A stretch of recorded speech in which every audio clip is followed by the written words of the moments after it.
Hey guys, good morning. JP Gomez with Fraternal Ties. Welcome to our live broadcast. We're broadcasting live from Toronto, Canada. It's a beautiful negative 10 degrees Celsius right now. I think that is about negative 4 Fahrenheit when you convert it.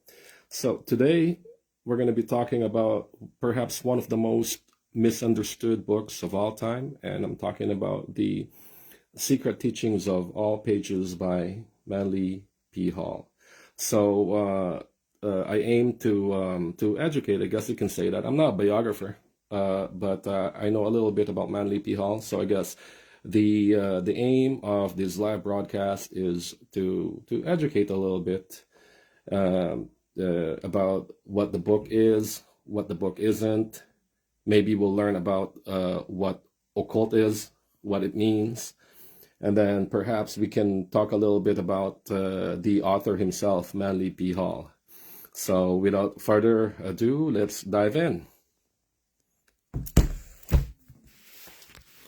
All right. So the Secret Teachings of All Ages is not just a simple book. I guess you can call it like a mini library. From this angle, it looks like a pamphlet, but it's actually quite a big book. So I have a yardstick right here. Take a look at the dimensions of it. The book is about 13 inches by, so it's 13 by 9. Okay, and it's about an inch thick. All right, from this angle, it looks a little confusing. It looks small, but I'm telling you, it is quite a giant book. It is perhaps one of the most beautiful books that I have ever seen. And the book was authored by Manly P. Hall, a well-known occult lecturer. And the title of the book is The Secret Teachings of All Ages. So I mentioned earlier that I'm going to use this opportunity to perhaps shed a little bit of light on what occult actually means. So by definition, it means like a secret. So nothing sinister about it. Occult means something that exists outside of the perhaps mainstream science or organized religion. So Manly P. Hall began writing this book when he was 21 years old, and 6 years later he published it. So it took him 7 years to compile the book. It can be a daunting read, and I say that because there is the size, and as well you'll notice that the way the pages are arranged and organized, it is on Roman numerals, and the topics that Manly P. Hall was able to cover in that 6 years of pure research is just dense. So when he gave it a title, Secret Teachings of All Ages, he's not lying. And to this very day, occult researchers still use this book as a reference if they want to, say, research on topics like the tarot, the Sephiroth, some Kabbalistic concepts. You have Native American mysticism. It is a very complete, I suppose you can call it a compendium of knowledge from all ages. It is very rich in illustrations, like this one right here. That is Francis Bacon's portrait superimposed with Shakespeare. I don't know much about this certain theory that Bacon and Shakespeare were one person. So, but anyway, that is one of the many beautiful illustrations that you can find in this book. My book is the Jubilee edition, so it is not original. It is like a second reprint or something like that. I think the original copy is even bigger, and the diagrams are, if I remember correctly, are colored on the original version. I'm looking for a certain diagram here that is very beautiful. It is a centerfold, and if I can find it, give me a second. Here it is.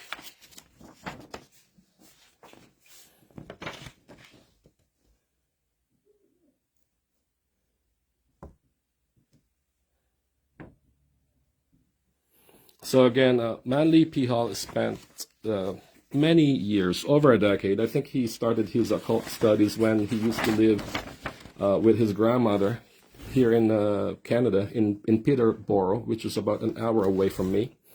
And even though his grandmother was a devout Presbyterian, she really encouraged Manly P. Hall, nurtured him to develop an independent way of thinking and his love for his books. And it really fueled Manly P. Hall's desire to know more about this kind of subjects. So I think by the time Manly P. Hall was 19 years old, he moved to California in Los Angeles.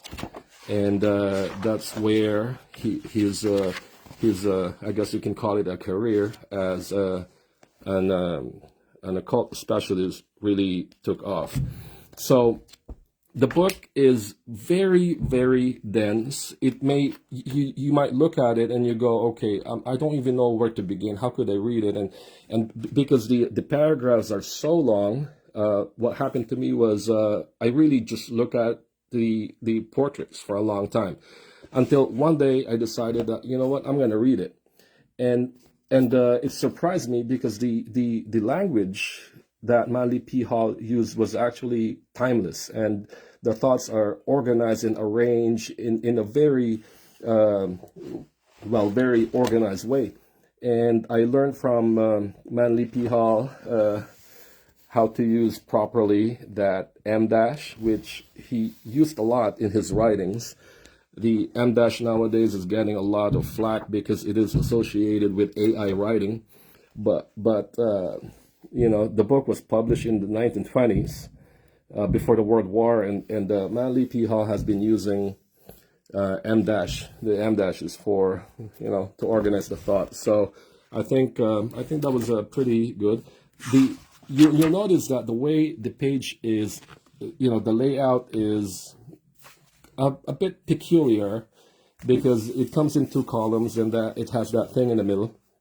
But if you are familiar with the Talmud, which is the Jewish the law books, you cannot call it a book; it's more like a library, but it is formatted in a certain kind of way as well, kind of similar to this. You have the column right here, another column there, and some highlight with a bit of a blurb.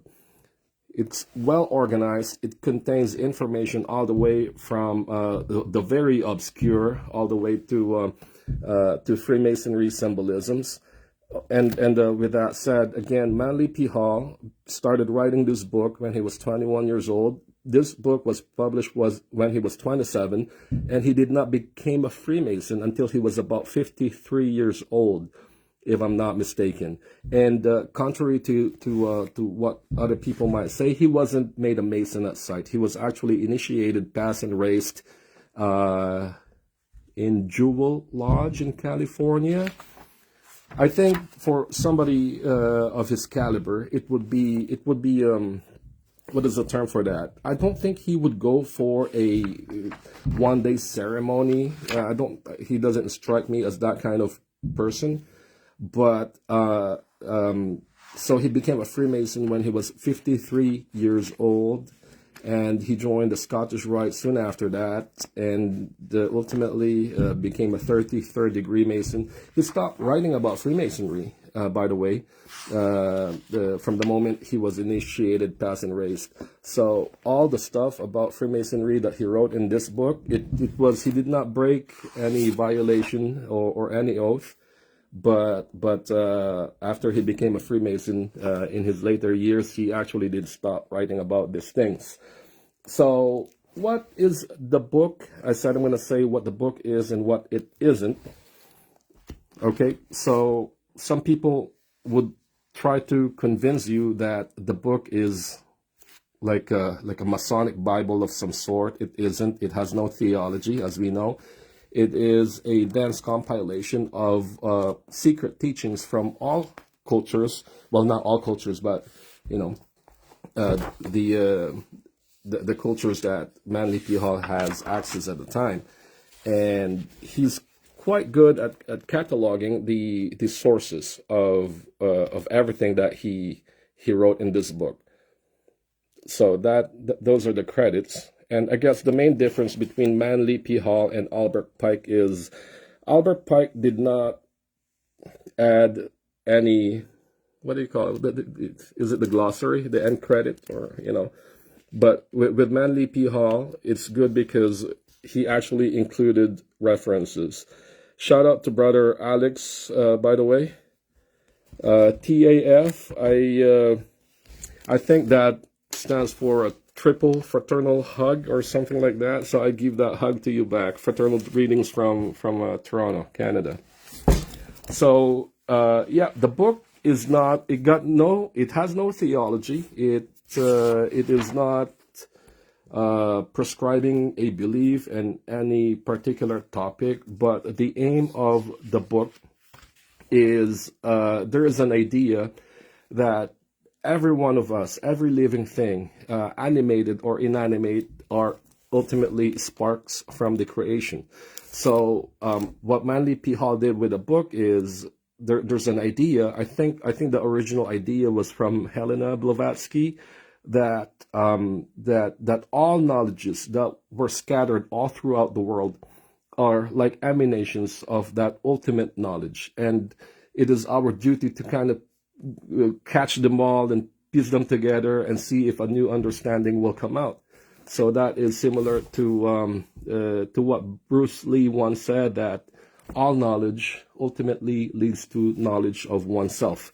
So yeah, so that is the book. It is a compendium of knowledge, and the hope is to bring forth a better understanding. Okay, so the third thing that I said is I'm going to say why I think everyone should get a copy of this book. I think this is better than Netflix, and I think we owe it to ourselves to learn about the beliefs and cultures of other peoples, because we will get to know them better. The cultures and beliefs of people is it would allow you to gain a deeper insight on what motivates them, and I think knowing about those things will ultimately make you a better person, because you become more well-rounded and you're not confined to your own cube, or I guess you can call it like a bubble of your own beliefs. So it is a very good book. I know that there are paperback editions, smaller copies, but the thing with that is I think some of the illustrations is omitted. If you want to get a copy of this, I think you can still get it from eBay. I got mine back in 2008. Got it for maybe about $100 or maybe a few $100s. This one is the Diamond Jubilee edition, reduced facsimile. I'm not sure what that means. I think that means that maybe the original version is even bigger than this one. But overall, I think it is a beautiful book and one for your collections. So if you have a little bit of a few bucks to spare, and I say get a copy of it. It would look good on your bookshelf if you have the space for it. And above all, it is a great reference. It allows you to view into the heart and soul, I guess, of other people, and you could become a more well-rounded person because of it. And with that, I would end this live broadcast. Thank you for tuning in.